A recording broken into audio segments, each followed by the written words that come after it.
Hi everyone, welcome to Feisty Chess.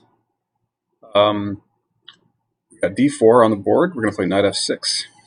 This is a 10-5 game with Neko Psycho. We're going to play knight f6. Looks like we're heading for a London system, so I'm going to play what I know against this. Very popular lately. It's kind of gunning for a Nimzo Indian. I've been trying that out. We're going to go with c5 early. It's not really a gambit. And because the bishop is on f4, if he takes on c5 here, I can push e4 with tempo. Okay, at this point,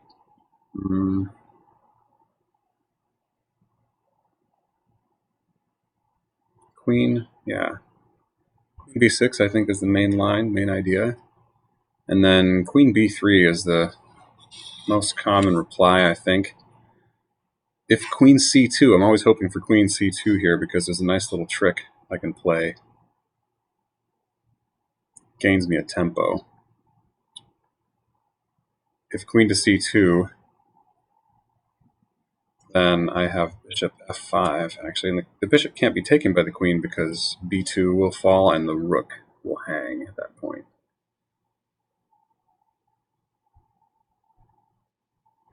But most London players know what they're doing. They know that trap because every game they play with London is likely the white.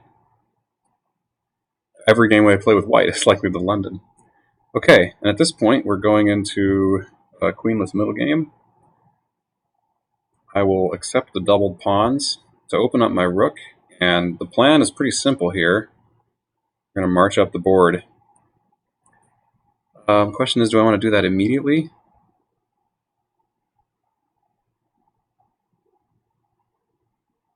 I think so. Usually you can get them to react with a3. But if they don't, I'm just going to charge forward.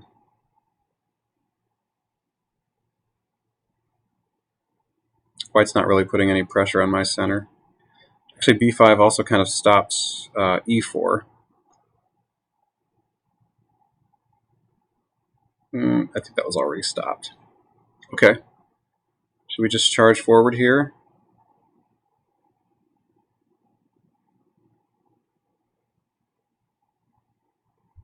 Yeah, let's get this in. We're going to get rid of our doubled pawn. And I think the idea here is to create a weakness on c3. We're a little bit behind in development, but the queens are off, and the center is mostly closed. Mostly. So we can afford it.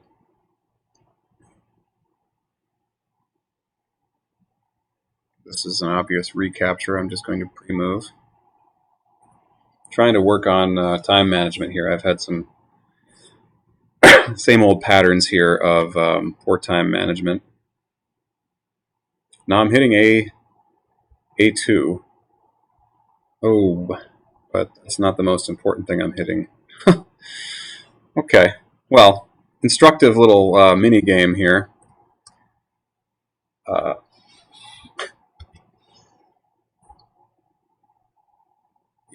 Yeah, white realized the mistake as soon as knight c2 is coming. So we needed a castle and give up on a2. Yeah, so you see the idea here. I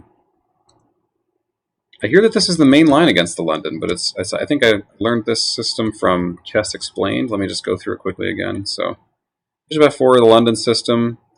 And white can just make stock moves from here. It doesn't really matter what black does. He's going to play e3. He's going to play c3. He's going to play knight f3. Bishop d3 usually I think is supposed to come before knight f3 for reasons I can't quite recall. Knight f3 comes. And now queen, this is all mainline stuff. Usually this c4 push is not to be recommended in these kind of structures. You want to keep the tension on d4. Here,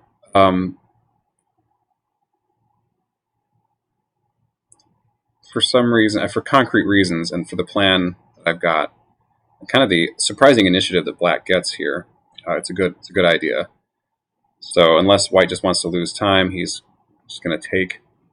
If he goes back to c7, I still have this trick of bishop to f5, and the queen has to maybe go back to c8 to defend b2, which doesn't look ideal because she gets in the way of the rooks coming into the game. Yeah, take, and now I may look like I'm behind in development, but really now I have a rook developed. So this is a developing move. Now I lose a couple tempi for development here. Just push onward with b4. And the simplest solution, it looks like just taking, but I think white should just castle here. And he's got to accept this weakness on a2 and then c3. Probably needed to play a3 here instead of simply developing his bishop. Although, no, that doesn't solve the problems, because I can still push b4 because that pawn is pinned. So for instance, a3, oops, let me go to analysis board. A3, b4. I can still play b4 because c takes and knight still takes. Now at least, white could play rook c1, or maybe even castle queenside, which seems kind of bold here, given the advanced nature of my queenside position. I might try for knight d3 check, or just go back. But this seems a lot more sensible for white. d3 check, I win the two bishops, but I'm probably losing this pawn. Yeah, probably Stockfish doesn't like this for black. Yeah, it really likes it for white. Oh, rook c7, just getting a rook to the 7th as well.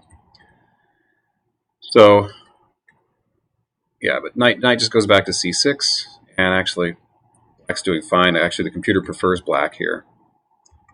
So let's see where white really went wrong. Ooh, it doesn't like the queen b6, c4 line.